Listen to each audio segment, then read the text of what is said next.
Lettre de Boubacar Camara à la génération Y. Ayant été jeune au siècle dernier, je tente de me projeter dans les pensées d'une certaine jeunesse du siècle actuel, celle qui, comme moi autrefois, forme des rêves de réussite et se bat pour atteindre son objectif. Je suis né à la SICAP rue 10 et j'ai grandi à Grand-Yoff, quartier populaire de la banlieue dakaroise. Mes chances de réussir étaient minces et mes malchances grandes.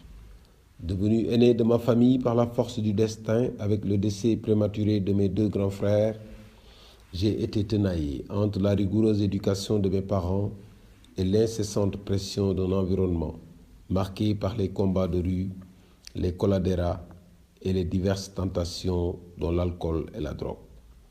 Pour résister, il a fallu rêver d'une réussite, a priori inaccessible. Il a fallu, au-delà du rêve, se prendre en main. Il a fallu sortir du cocon parental et forger sa personnalité en rejetant avec fermeté les influences néfastes. C'est alors que l'aventure commença, avec la décision de sortir de la maison familiale pour louer une chambre, briser la dépendance et prendre le pari de mener à bien les études, aloua et tablette à la main.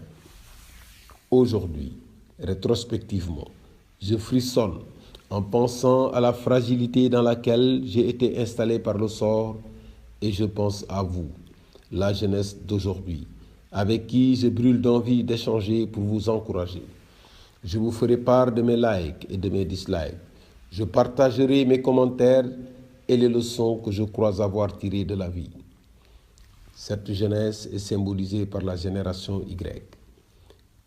Elle a eu 15 ans en 2015 et aura 28 ans en 2028. Cette génération, aux écouteurs vissés aux oreilles et dessinant un Y sur le torse, s'interroge à longueur de journée, avec un Y parfois sourd, souvent muet, quelquefois assourdissant. La génération précédente, celle qui a eu 20 ans au début du siècle et vient d'en boucler 35, la génération X, a subi de plein fouet les crises des dernières 30 peu glorieuses. Il est vrai qu'elle est essoufflée par la longue résistance pour s'en sortir. Elle est tout de même préparée à faire face aux défis futurs, car aguerrie par une vie sans accalmie. Cette génération de l'inconnu en mathématiques jette un regard anxieux et plein de compassion sur ses cadets. Ils sont tous jeunes et s'interrogent sur le sort qui leur est réservé par leurs aînés, dont les attitudes les apeurent plus qu'elles ne les apaisent. Chers jeunes, la plupart du temps, le besoin de venir en aide aux parents est votre première motivation. C'est très louable. La réalisation de soi est également une vive préoccupation pour vous. Et beaucoup d'entre vous ont choisi la voie de l'éducation. Vous avez raison. L'éducation est la clé de l'avenir. Elle nous conduit à l'excellence. À portée de main comme une clé USB aux dents rigoureusement taillées, stockant les informations, l'éducation vous permet de vous libérer du mystère de l'ignorance, virus de l'infirmité mortelle. Alors, généreusement et rigoureusement alimenté, votre jeune cerveau, ce puissant logiciel naturel, appuyé par votre chère badienne Google, mouline les précieuses données de la rue, de la spiritualité, de l'entreprise, de la citoyenneté et de l'iCloud pour vous rendre employable. Pour que s'installe un nouvel infini ouvert par la clé de l'avenir qu'est l'éducation à la finalité bien définie et qu'il appartient à la jeunesse de bâtir, il faut bien que le système éducatif se départisse de l'aristocratie de la mémoire au profit du règne de la réflexion, de l'imagination et de l'adaptation pour mettre fin au divorce largement consommé entre l'enseignement et l'insertion professionnelle. À y voir de près, au-delà de la prise en charge familiale et de la réalisation de soi par l'éducation, la réussite professionnelle répond à la nécessaire contribution à la reproduction sociale par le travail. J'ai bien constaté que beaucoup d'entre vous affrontent avec courage les difficultés de la vie, souffrent des besoins insatisfaits, s'insurgent contre l'arrogance de ceux qui sont censés vous sortir des ténèbres de l'anxiété. Beaucoup d'entre vous se battent pour le respect de leurs droits en tant qu'élèves ou étudiants, boursiers ou non, agriculteurs, éleveurs, pêcheurs, artisans, artistes, fonctionnaires, enseignants, marchands ambulants ou non, menuisiers, mécaniciens, maçons ou simplement, malheureusement, plus souvent, chômeurs. Beaucoup d'entre vous livrent une bataille sans merci pour se faire comprendre. Bref, vous rêvez tous d'un devenir meilleur.